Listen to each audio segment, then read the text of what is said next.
7.5 million people just got a letter, okay? Just got a letter they did not ask for. The SAVE plan is dead, SAVE.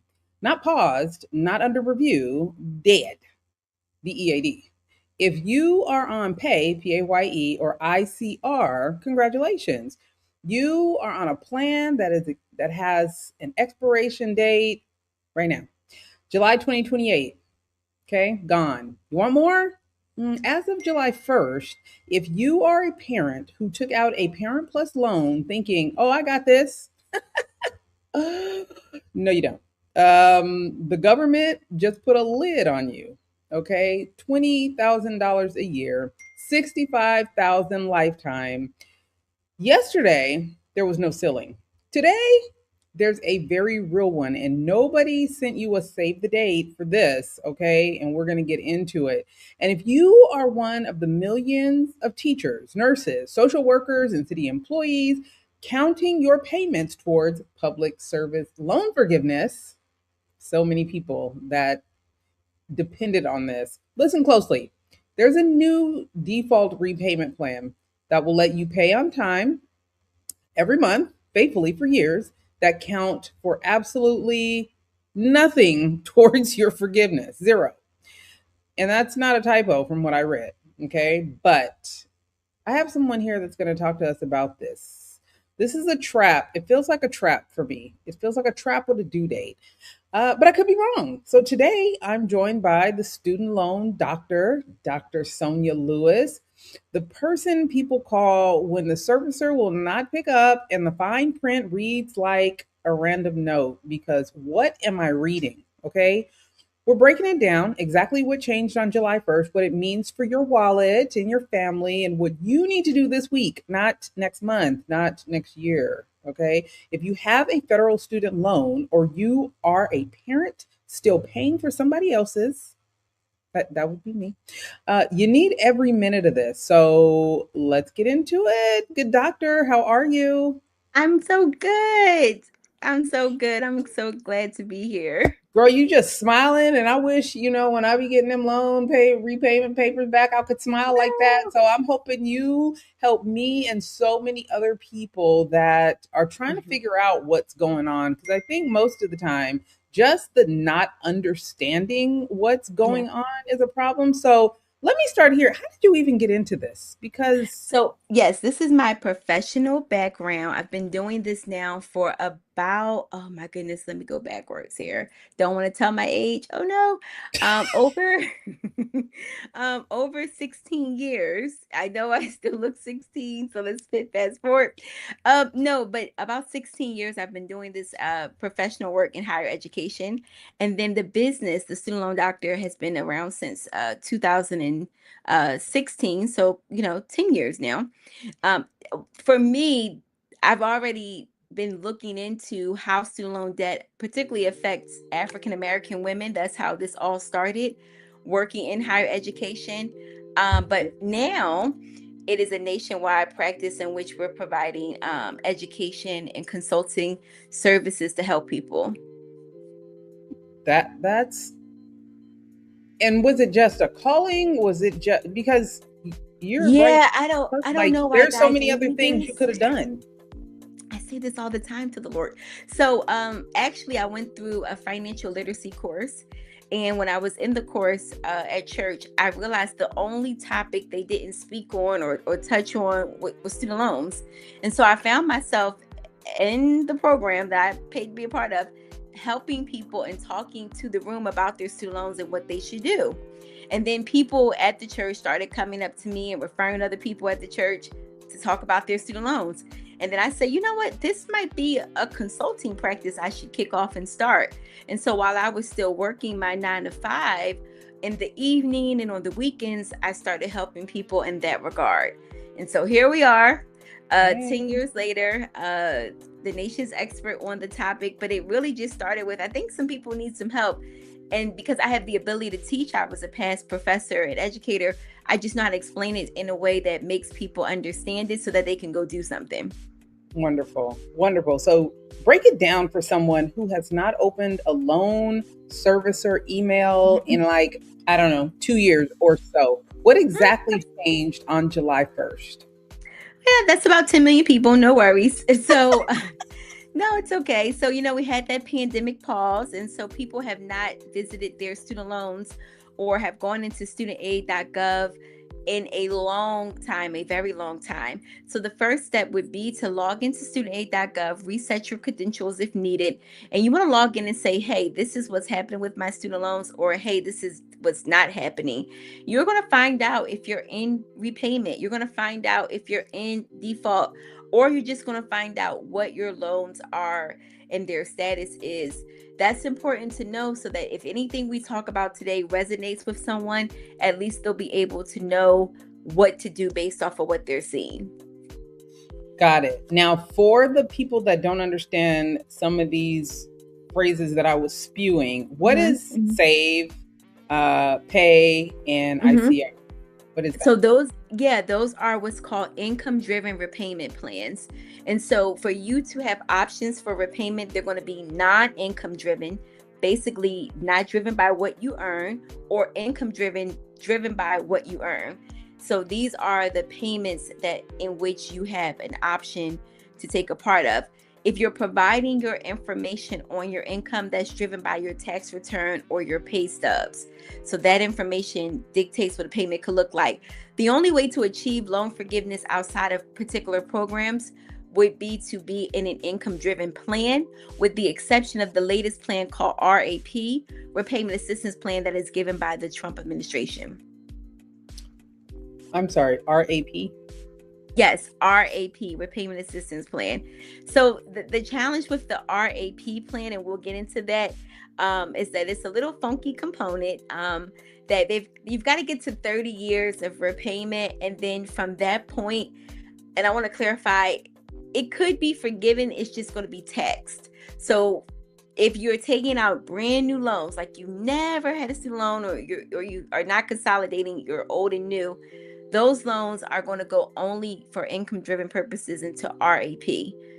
If you're going to go into any other plan, that's for everyone that ever had a student loan before July 1st. You have some current options, what you named, which was PAYE, PAYE. And that's really for borrowers that have never had a loan but started repayment after 2011. Or ICR, that's geared towards borrowers that have high student loan debt, high income, or income-based repayment. And that's kind of where you live in the middle of your income and median student loan debt. All of these things are determined by what you owe and how much you make. Got it. So save is gone. Save is gone.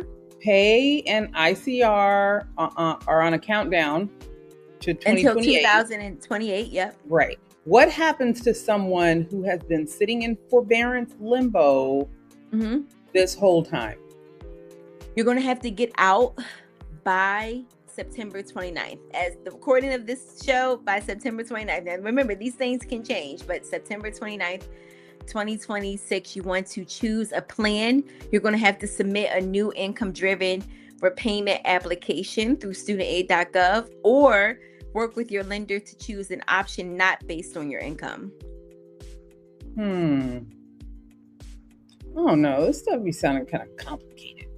Is there any way to simplify all of this? It is. So if you're watching this show and you're like, I have not touched or saw or know anything about my student loan, I would encourage you, number one, to go to studentaid.gov, log in. What does your dashboard say about you? How much do you owe? Who is your lender? Is your loan in good standing? Is it currently in forbearance? That's a good thing, right? Or is it in repayment? That's not so good if you didn't know it was in repayment, especially if you're not making a payment. Or is it in default? Those are the top questions that you would want to answer for yourself. If it's still in forbearance, you want to go under the loan repayment tab in studentaid.gov. You want to go to what's called the income-driven repayment application, IDR application. Start a new application. The steps are pretty easy to scroll and click through, and then you'll be able to see what a payment could look like. You don't have to hit submit if you're not ready to restart repayment, but you do want to find out your options. Okay, got that. So does the people Does the time people spent in save forbearance count towards forgiveness, or did they just lose progress and not even know it? I would say they lost progress. So that's one of the unfortunate things, that no one had to make a payment and save. They were just in forgiveness. Excuse me, they were just in forbearance status. So with that being said, they didn't actually make a payment. So there's those years, unfortunately, they didn't have to make a payment, but it didn't count towards a repayment period either. Ooh. Mm-hmm. Yeah, So, which is about 3 years for some people. ooh, that's That sucks. okay. You can say it. I'm trying not to be like, okay, this is bad. No, it's not easy. Yeah. Definitely not easy, but I don't know. I hope that some of the conversation we're having is helpful to people, because I know it can be very confusing. And then what happens when people get confused and they just go, forget it, or they just shut down. Yeah. We don't want anyone in this season to just say forget it, because with this current administration, the rules have changed a bit. The policy and procedure to make a complaint has changed a lot, and the consumer is going to take the hit before a lender would, or the Department of Education would. So you want to get some help and support with this if it's really overwhelming for you, because we don't want to see you go into repayment. You're not a part of that, and then your credit score drops 100 points because you missed your first payment.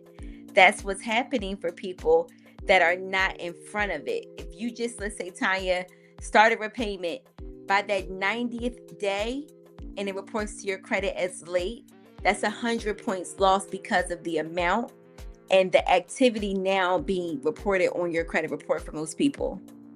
Got it. Dr. Lewis, what is the single most expensive mistake you are seeing borrowers make right now when they pick a new plan? I would say just going with the flow and not knowing what they're picking. When you do the application or you're playing through the IDR calculator to see what could be a good fit for you, it is set up that this administration has put at the top, it says RAP plan. And then if you're not scrolling and clicking through all of your options, you might think to yourself, oh, this is the only plan I have. And now, even though it could be like $50 cheaper a month, that's about the average there between the different plans, you could be putting yourself in an extra 10 years of repayment. So the IBR and pay plan, ICR, they have about a 20-year repayment for forgiveness attached to it. RAP has a 30-year forgiveness. So yes, it might be $50 cheaper month to month, which might feel better for you, but you're sacrificing and giving an extra 10 years on top of, at the end of that 10-year mark, that amount is not tax-free for forgiveness. Gotcha. Oh, it's so much. Let me ask you this, though, because I do have a lot of friends and family that are in public service. Now, for teachers, nurses, or city employees chasing the PSLF, what do they need to check today to make sure they are not accidentally earning zero credit? Yeah, so you have to make sure that in this season for PSLF credit that you're in a correct IDR plan. Your paperwork was received, so you sent off the paperwork through online or through the mail certified, so that any payment that you send through in the IDR plan is getting credited towards your PSLF count. And the best way to do this is to keep an eye on your PSLF tracker that is inside of studentaid.gov on the dashboard. So if you know you sent your paperwork off, I would encourage you to send it off at least 30 days before you start repayment if possible. But if not, just get started. You want to make sure that you're looking periodically at that tracker to see your payment count increase. Got it. So parents that are still paying for a kid's senior year or something, paying for something for their kids, what changed for them? And is there a deadline that they are about to miss? Yeah. Great question. If someone has a student already in college for a Parent Plus loan, nothing has changed for them. they're still grandfathered in under the old rules before July 1st. If a parent has a child going to college as of this fall, did not have a previous student loan for that particular child, they're under the new rules, which I want to say is about 60,000. I need to clarify. Give me 2 seconds. I want to say it's about 60,000, either going to be for the year or the lifetime.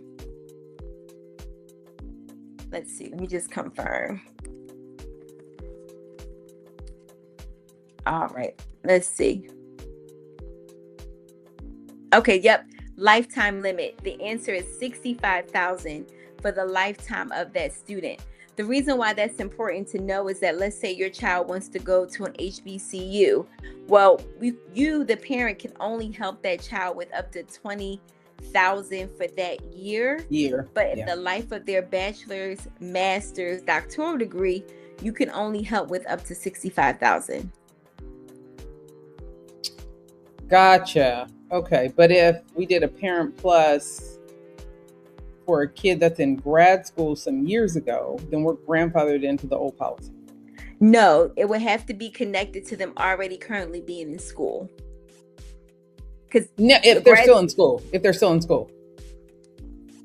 Let me say it different. So if a parent wants to help their child that's going to grad school this fall, that's a new loan under the new rules.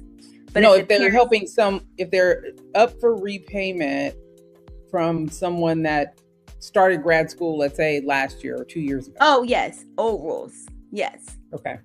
Grandfathered in. Okay. We'll take it. Now, what about, for grad students and future doctors and lawyers, how far did the borrowing ceiling actually drop? And who did that hurt the most? So for grad plus loans, there's a strict limit now to $20,500 for the year, $100,000 for the lifetime. If someone is going for a professional degree, let's say they're going for a certain type of doctoral degree for like medical science, it can be extended up to $200,000 for the lifetime, $50,000 for the year. But the important thing to note is that however this goes, they're going to have a combined number, lifetime access of $257,000. So this is important to note, because if someone is wanting to be a surgeon, they would have between of all of their schooling and degree $257,500. Don't leave the $500 out. Total to borrow. Okay. So if you can't find more money, don't go be a doctor? No, well, we'll just be plain today. This is going to make a lot of students look into their resources for scholarships, grants. It's almost like, you know how when somebody asks you, what do you want to become when you grow up? You need to know before you grow up what you want to become before starting this student aid journey. No, that just changed a lot. I mean, this is going to be different for these students going into this the system this fall and moving forward. I have a lot of empathy for them, because, you know, when you went to college, you kind of like could play around with different classes and change your major. And it's like, baby, don't go if you're not sure. Just wait. Dr. Lewis, I got friends trying to figure out what they want to do right now in their 50s. At 40 and 50. So I'm just still wondering how they could make these changes, but it's requiring parents to have harder conversations with their students. You know what I mean? Like, what do you want to be when you grow up is a conversation that has to happen in senior year ahead of time. And honestly, you know, this is what I tell people, Tonya, I'm not here to deliver good news. I'm here to deliver the news. So the reality is, you have to, before you allow your child to go to college, have an understanding that they're clear on what they want to do. Prayerfully, that works out. But if your child is like, I don't know, they don't need to go to school right away. They can take that gap year, do an internship, work, do something else productive versus taking out loans and then be like a fish in the water trying to figure it out. And then when they do figure out, there's no money available. Dr. Lewis, my Golden Girls group chat looks like a bunch of spitballing of ideas. So I can't even imagine what these kids are going through. Just hello. Yeah. So much. It's so much. Here's the good news. I do want to just shed some good news in. Give me Because sometimes some. when I do these interviews, I'm like, Lord, this is heavy. I want to leave. Stay in. So what I want to say is that every administration changes the rules. Let me say that again. Every administration changes the rules. Who you vote for in the next term matters, because this can all be undone. It can be changed. If you don't vote, you do not have the right to complain. So every administration will change the narrative of student loan debt and borrowing, just as this administration has done. Now that's tea, because I'm on the Get Out the Vote campaign. So yes, please understand that. And if you are not voting or participating in the process, I don't want to hear you complaining. But we've got to make sure that our senators and our governors and our presidential elect candidates are talking about student loan debt. One of the things I was really disheartened by with Kamala's performance was that she did not talk about student loan debt, where she was a part of an administration who had did so much. Biden did so much. It's like, girl, ride the wave. Talk your talk. Like, I mean, about what's good. Yes. Listen, my PR and I would watch every debate with like binoculars to see if she was going to take her win, and she didn't. So, not to be funny, I'm like, well, you didn't talk to the people who needed you most, ma'am. So, respectfully, whoever is coming up behind this, they need to solve this student loan debt crisis and speak to the 43 million Americans that have them, so that they can go out and vote accordingly. If no one is going to talk about it, it's going to be to the point where no one's going to care about this issue. And then what you're seeing today is predicated upon who showed up to vote. These people don't have the student loans, are impacted. Or let me give you this, Tonya. Those people thought they weren't going to be impacted by these changes. So it's like, we knew it. So the parents that are closing the gap with the Parent Plus loan as high earners, even of different ethnicities, this impacts you. So you didn't even foresee some of this stuff coming up. Not just the student loans. I want to know from you if you've been watching any legislation that might allow for the price increase of going to college to be quelled at any point. Is that even a conversation? Because I've been looking for that conversation, and you know, it's like a whisper in different silos, but there's no legislation. There's nobody talking about this disgusting rise of education. Yeah. No one's having that conversation. You know, colleges, they're in $1 billion industry. Student loan debt is $1 trillion industry.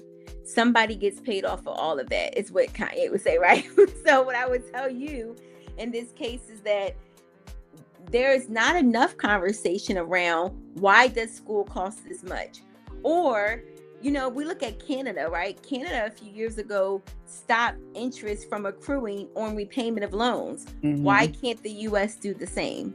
So when you hear someone say they borrowed $80,000, they didn't just borrow $80,000. By the time they finished repaying it, they paid back $160,000. So when you hear people say people are lazy, they don't want to pay their loans. No, baby, they want to pay the loans that they took, not the tax and then some. And so this country has to fix the faucet on both ends. We've got to fix education costs going in, and we've got to fix the costs going out. And until both of those systems are fixed, we're going to be just behind in the world's entirety as a world-class education system. We're behind.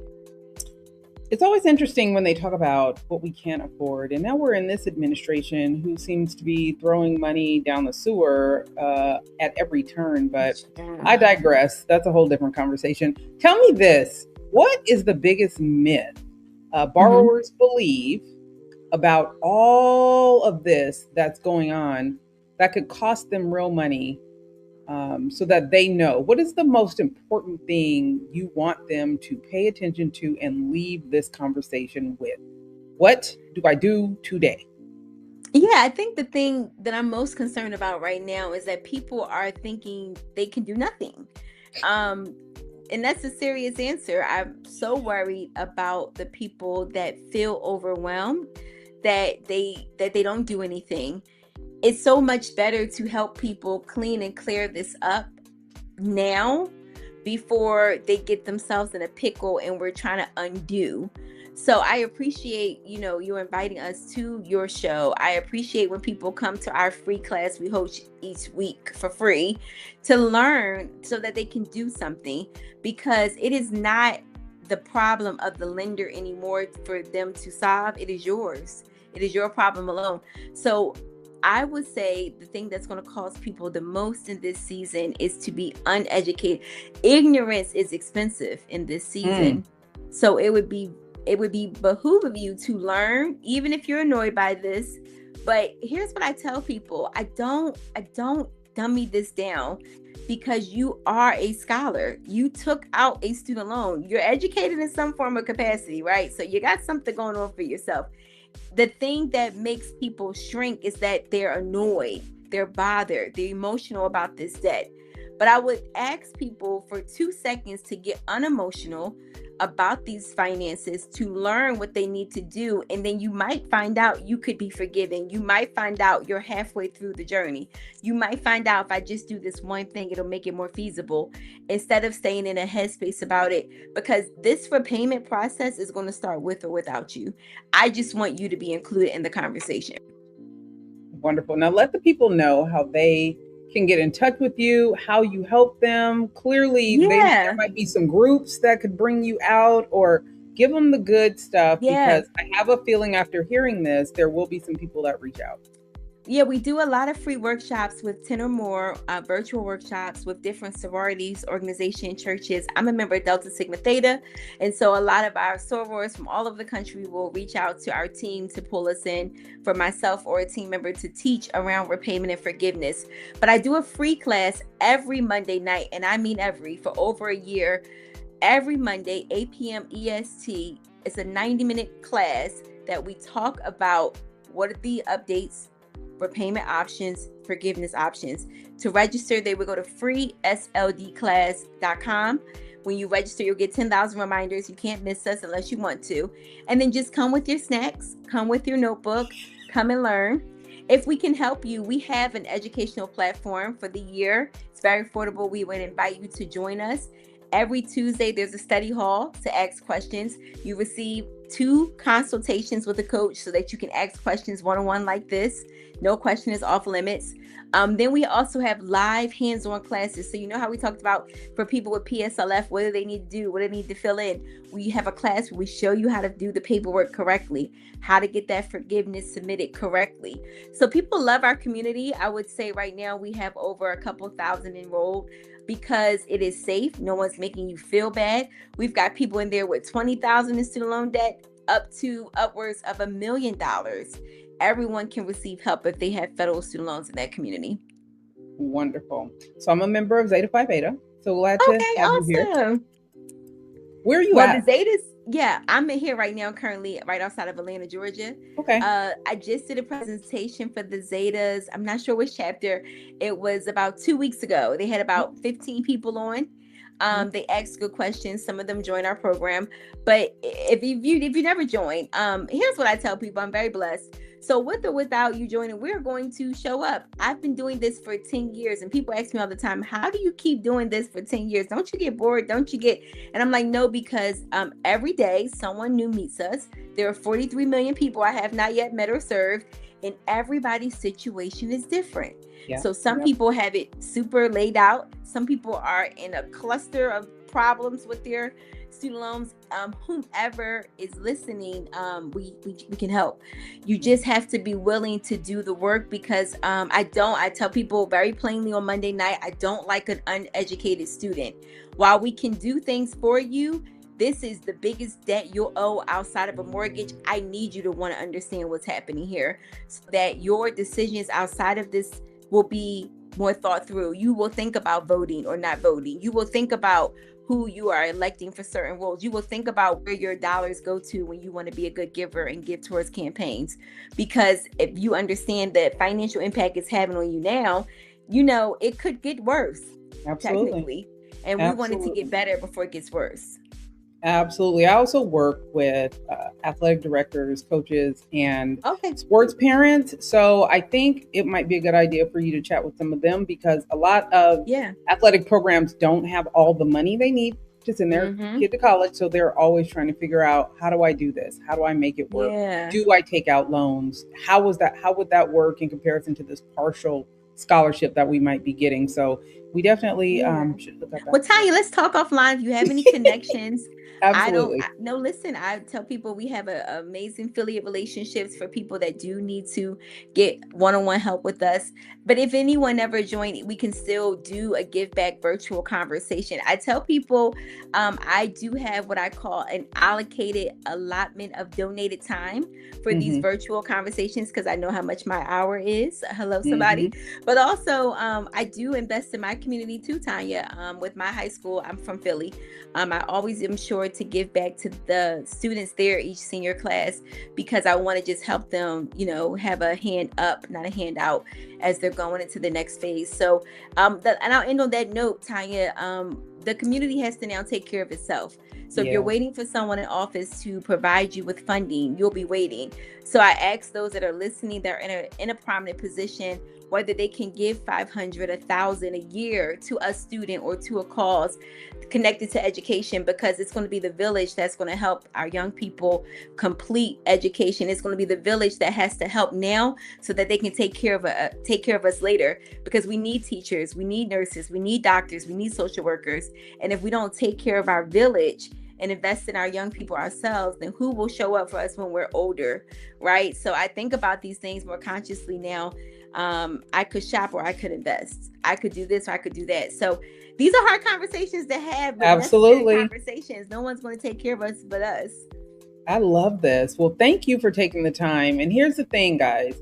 If today's episode just saved you, from a 5-figure mistake, because I feel like it helped somebody, don't just sit there and nod. Do something about it. Hit subscribe on this YouTube channel. Drop a comment and tell me what you plan on doing right now, because I read every comment and I want to make sure she gets your thoughts and questions.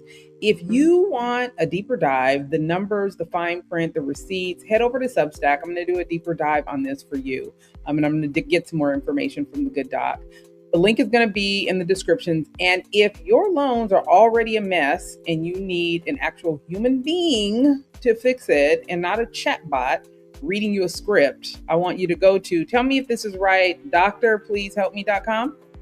Yes, that's our main website. And then the class website to get them right to Monday nights is freesldclass.com. Wonderful. Wonderful, wonderful. Hey, tell them Tonya sent you. I'm Tonya McKenzie. I'm the Chief Controller. And until next time, make sure you control the narrative, because if you don't, the streets will, and it will not be in your favor. Thank you guys, and we will see you next time. See you soon.